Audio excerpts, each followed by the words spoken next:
Welcome to the Badass CEO podcast. This is Mimi McLean. I'm a mom of 5, entrepreneur, Columbia Business School grad, CPA, and angel investor. And I'm here to share with you my passion for entrepreneurship.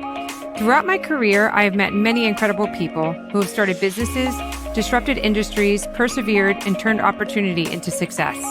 Each episode, we will discuss what it takes to become and continue to be a badass CEO, directly from the entrepreneurs who have made it happen.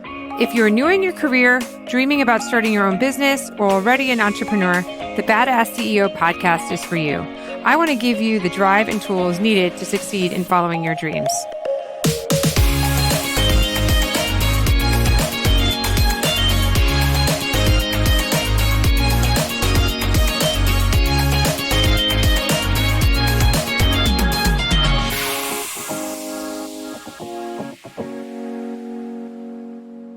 Hi, welcome back to the Badass CEO. This is Mimi, and today we have Tamra Johnson. She's the co-founder of FlexTeam and Liquid with her fellow MIT alumni.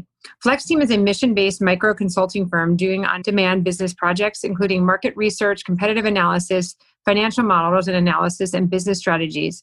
FlexTeam puts together an optimal team of vetted experts who can provide quality, useful results for your needs. Liquid facilitates the onboarding process, controls expenses with work orders, automates invoices, secures payments, and streamlines your work today.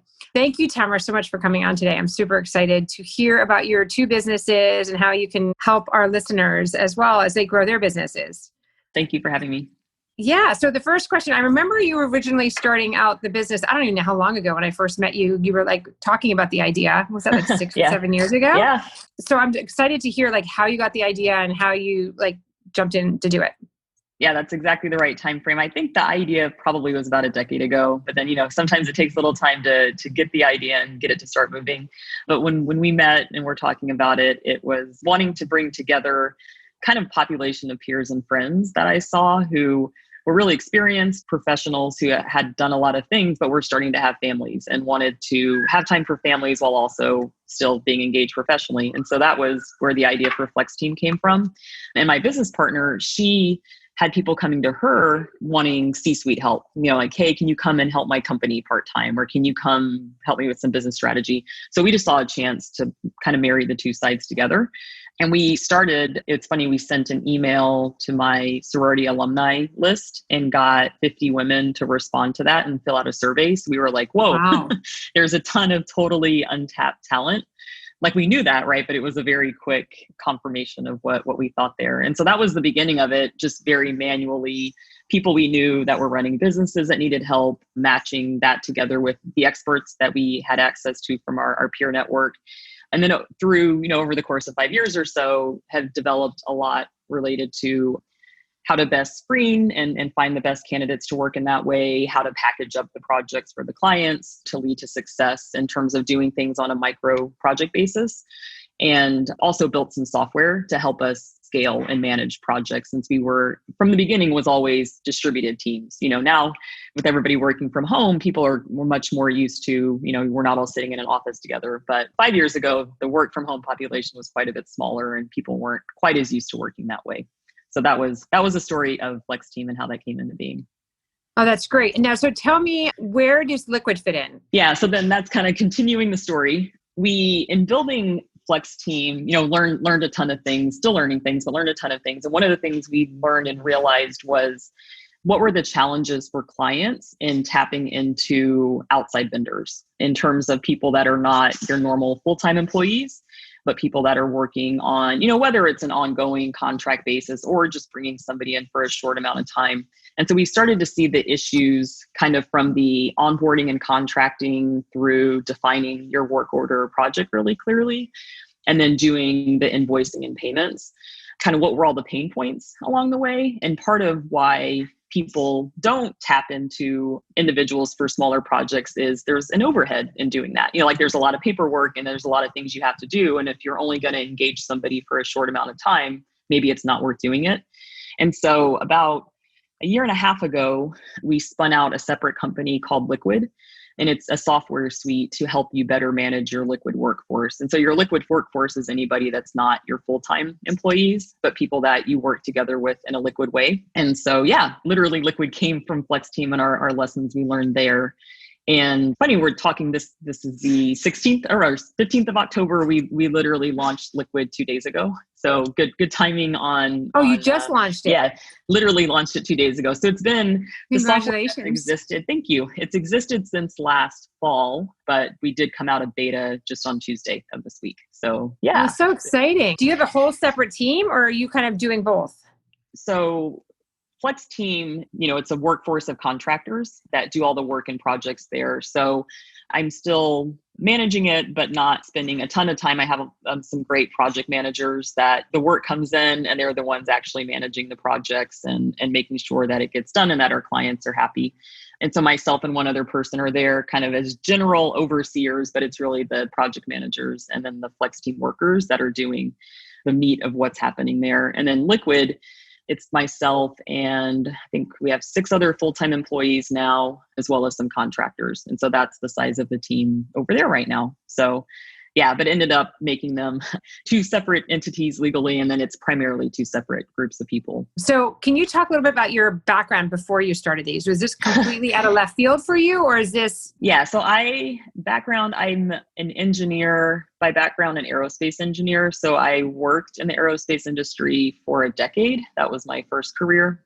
And then left that about 10 years ago. And I knew I wanted to do something more entrepreneurial. And it's actually, to me, when I think about it, it's like, how did I spend 10 years working at a big company? Because I always wanted to do something on my own. But then I think you just, I don't know, you start doing things and work is interesting and stuff. And then time goes by.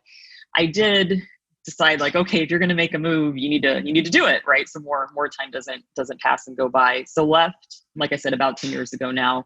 I had the idea for something like FlexTeam at that time, but I couldn't quite figure out the best way to do it, meaning like what exact type of work do you go after and how do you facilitate and manage all the interactions? And so what had been just a consulting project that I was working on right after being in aerospace turned into a different company that I was a co-founder in providing rural internet access. And so that was something I did for about 3 years or so, 3 or 4 years. And so I basically, became a bit more entrepreneurial in name 10 years ago. And then since that time, have been doing assorted businesses. So not totally out of left field. I mean, in terms of I don't know, would you know that an aerospace engineer would go make the business I'm doing right now? Not necessarily. When you decided to start and you were doing this, what was the hardest part, did you find? I think this is probably true for a lot of businesses. In terms of FlexTeam, there absolutely is a large untapped, brain power in the form of mid-career women. And that is still true. And that's something I'm really passionate about, making a difference on and giving people opportunity to stay engaged on their own terms. We definitely getting the clients, I think, is often a challenge in a business, but I would say even more specifically, really refining what it is you're selling and being super focused on what it is you're selling. In the beginning, it's funny if I go back and look at some of the stuff we created, like whether it was the website or one pager or a deck, we were trying to be everything to everyone because it's like, we can do this, we can do that. Because like we had 50 people right off the bat, then we had 100 people, 200 people in terms of our workforce. We could do a lot of different things. But then if you're out there saying, I can do all of these things, then people don't know when to think of you. Like if you're too general in what you're offering, you are not top of mind ever for anything. And so then it's tough to be the go-to for what you're doing. And then it's also tough because, when a potential client comes and is interested, you just have to do more work, right? You don't have a standard like, oh, this is this service offering, right? You're having to go make a new proposal and make changes to it and things like that because you're offering something different. So I would say, the biggest thing going back in time, what I would tell myself is like, don't be afraid to get really, really specific on the services that you're offering and know that that's actually going to make the job of selling easier than harder. Because you're not wasting time and not trying to be everything to everyone, and that the right people will come to you as a result. Right. And what that ended up meaning on FlexTeam is, and at one point we did this analysis and looked across the hundreds of projects we did could fall into 40 different categories, right? And it's like, wow, that's a lot of categories. Like that's too many. So we ended up in the last year and a half or so, market research, financial models, competitive analysis. Like that's our service offerings, right? Could we do other things in that? Of course we could, but we don't need to say that, right? Because that's not helping us find the right clients and it's not helping us in scaling up what we're doing. Now, how did you find your original clients? Did you already have contacts with like past companies that you've worked with, or just word of mouth? Word of mouth. And then my business partner in it, she had people coming to her, wanting like literally her, right? They wanted her to come help them part-time. When she and I started working together, we were friends from undergrad. So we had known each other a long time and we were both at a career transition point. So I had sold part of the broadband company that I had worked on for a few years. And then she had left a venture-backed company she had been at. And so that was timing wise. And at first we were just like bouncing ideas off of each other and, hey, what do you think about working on? And that was actually where our business partnership came out of. But people, because they knew she had left, she was kind of, a free agent at the time. And so they were asking for her to come and help. And for her, there were a lot of the stuff she's like, I don't personally want to spend time on this. It's not exact fit for me, or I just am not interested in it, but I can bring that work in and then we can have FlexTeam do it. And so that was where the first work came from. And then from that really has continued to be word of mouth and referrals and people kind of knowing what we're up to. She's here in LA as well. So a lot of it, I'd say half our clients are LA based. The workforce is all over the US and a couple people international. But the client base does tend to be in LA and just purely network. Right. Talking about workforce, that for me, I think is a great idea, but brings up a lot of stress, like just because like managing people, like, and making sure quality control, like, have you had issues? Like, are they coming to the table already knowing how to do what you're asking them to do? Or are you having to train them and tell them specifics of like, okay, this is the quality I want, or this is how we're putting the presentation together? And has any of them left you kind of hanging?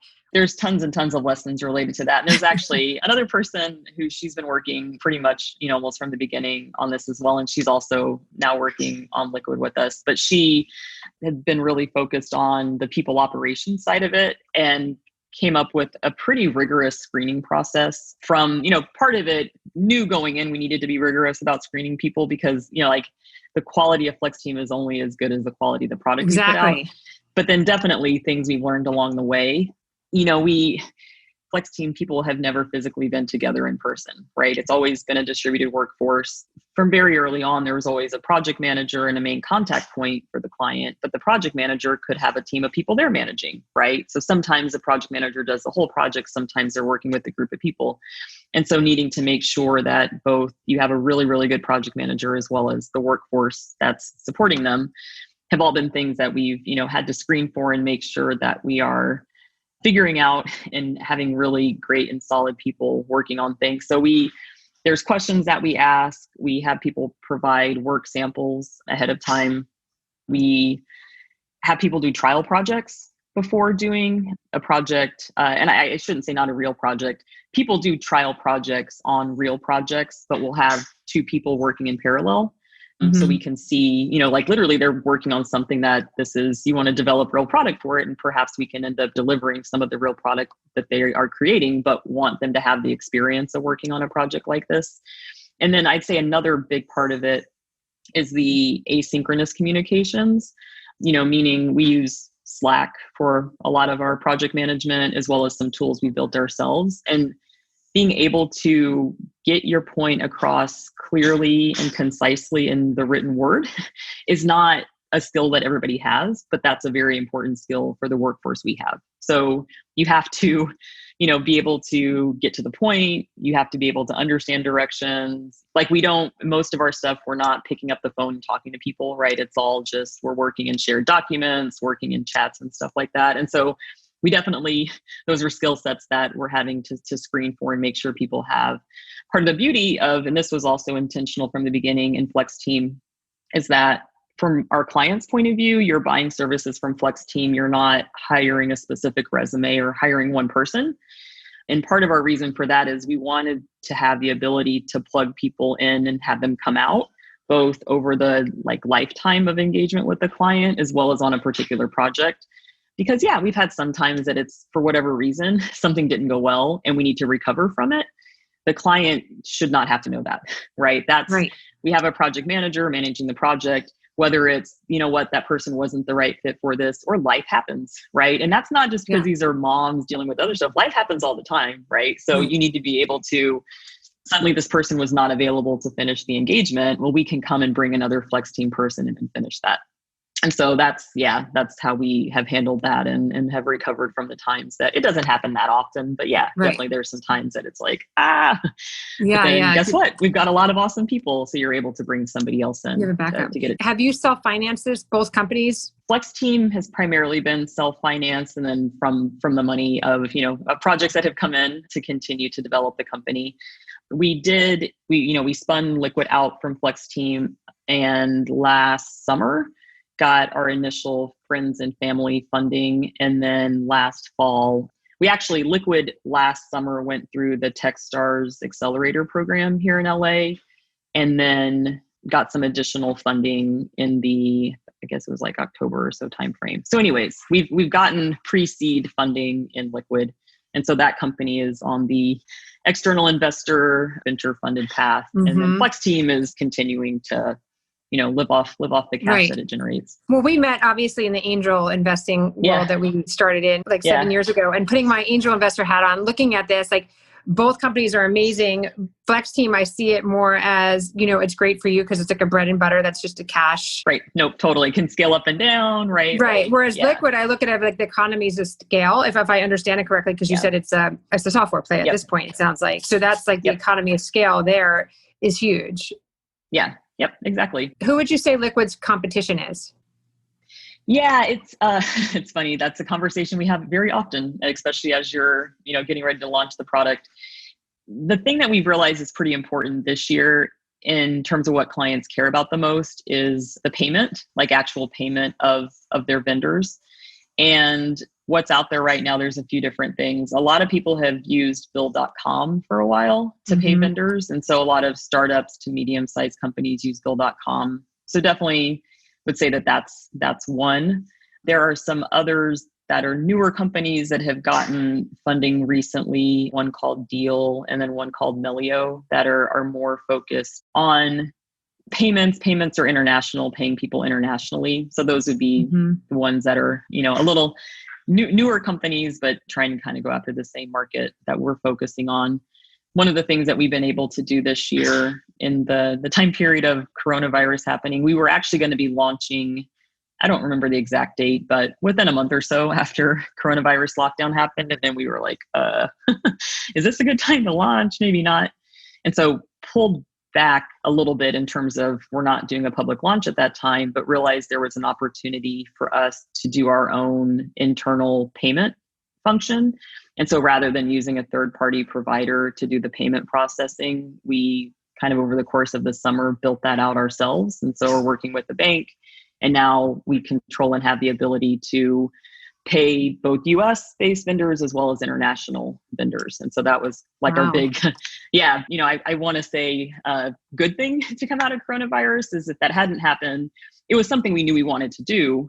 I don't know that we would have gotten it done at this point because we would have gotten caught up in, whatever else in terms of launching and then what are your customers asking for type of thing. But realize that we could use that as an opportunity to get that part done. Yeah. Now, how long did it take you to build the software for Liquid? Liquid, there has been software since last October, November. There have been users since that time frame. To get it from that point to the point that we wanted to tell the world, was then October 13th, close to a year, I would say. So we were able, one thing that was nice from having the experience of building Flex team is we already knew a fair amount of what was important, like what does the user need? So we did, the Flex team software is separate from Liquid, but we were able to use things we had known and learned in building the Flex team software for the basis to build Liquid. So we were able to get something built relatively quickly in the first place, but then it's here's all these other features and here's all the things you need to do to make it really user friendly and add in backend capability and functionality and stuff. And so that has been kind of the almost year time frame from when it first existed to now that it's something that you're proud of and you want people to come in and understand how to use it. That's great. Now, obviously, because you're going to want to get more clients quicker, what your strategy has to be different than word of mouth, I would assume. There's a few different things that we've been doing there. And yeah, definitely different than what we had been doing on FlexTeam.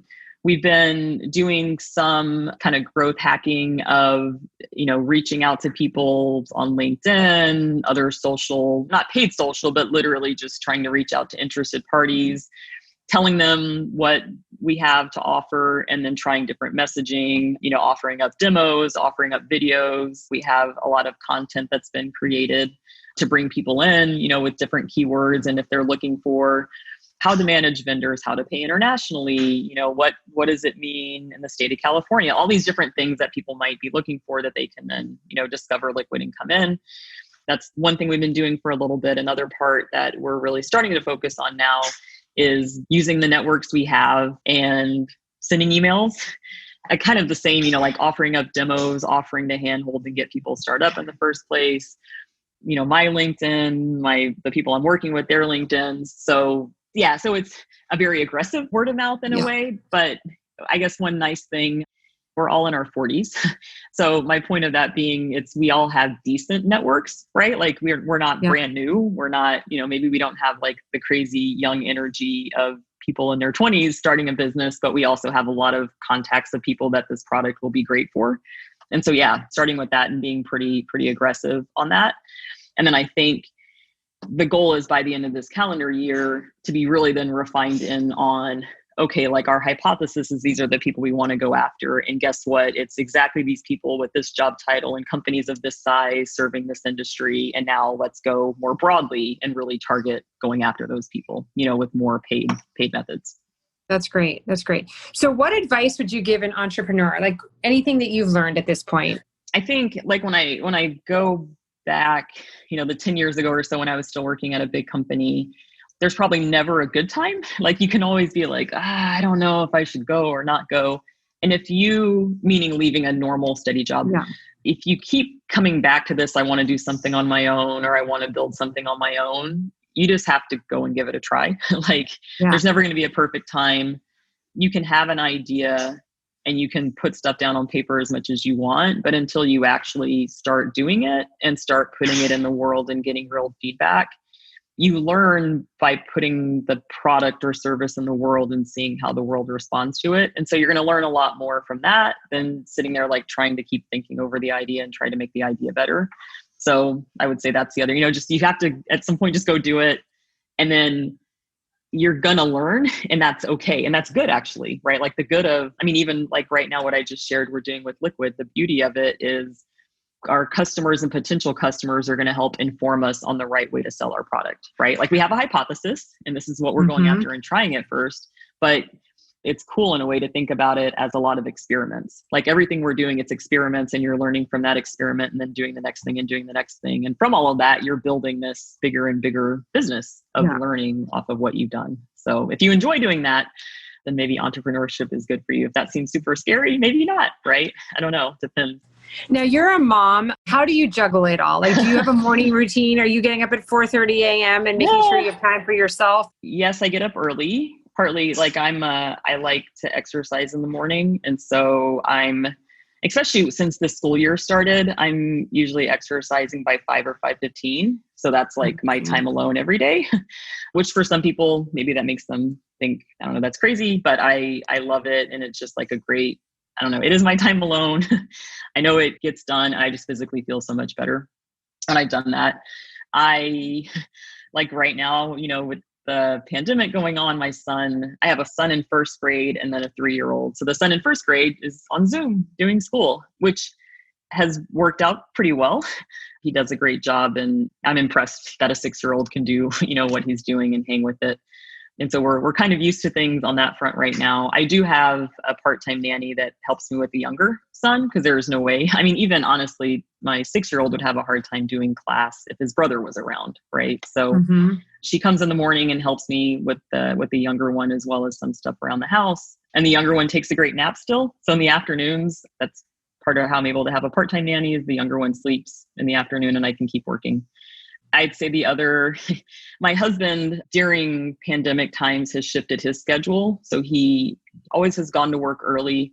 he physically is going into work, but he tries to be home by 4:00 every day to then take the kids, and I get a few more hours of alone time. And that alone time is work alone time, not fun alone time. But it's a lot right now, trying to make sure that you pause and take some time for the kids, I guess, is one of the things for me. Because like when you're doing your own business, there's always something to do. Yeah. I mean, I know that's true of any, like of a lot of jobs or any job, but like when you're trying to make strategic decisions and think about the right next steps, as well as the list of a lot of, not glamorous, just crap that has to get done. There's absolutely always something to do. Do you keep that list? Is there an app that you use, or is it? No, I have a bullet journal. This is as fancy as my bullet journal is, but yeah, I just write the things down and then cross them off when I do them. And do you do that every day?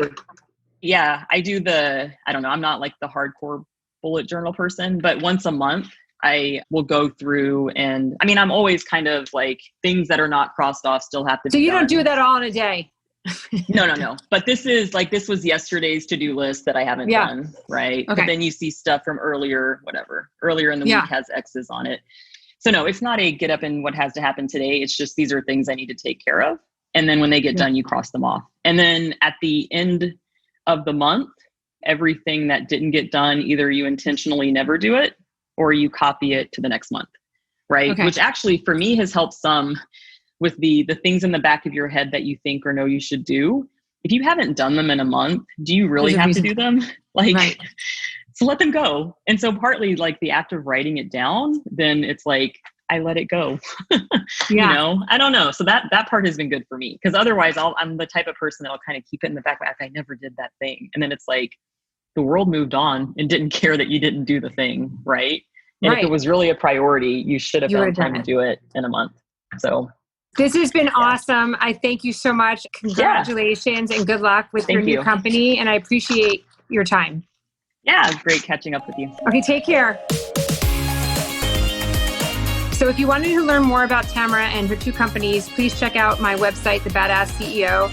We have notes from the show notes and the transcript. So it's there for you. So if you didn't take notes and you wanted to go back and hear some information, you can go to thebadassceo.com, as well as subscribe to our newsletter where we send out who the podcast is this week and also some articles that are of interest to you. So thanks again for supporting The Badass CEO, and we'll see you next week.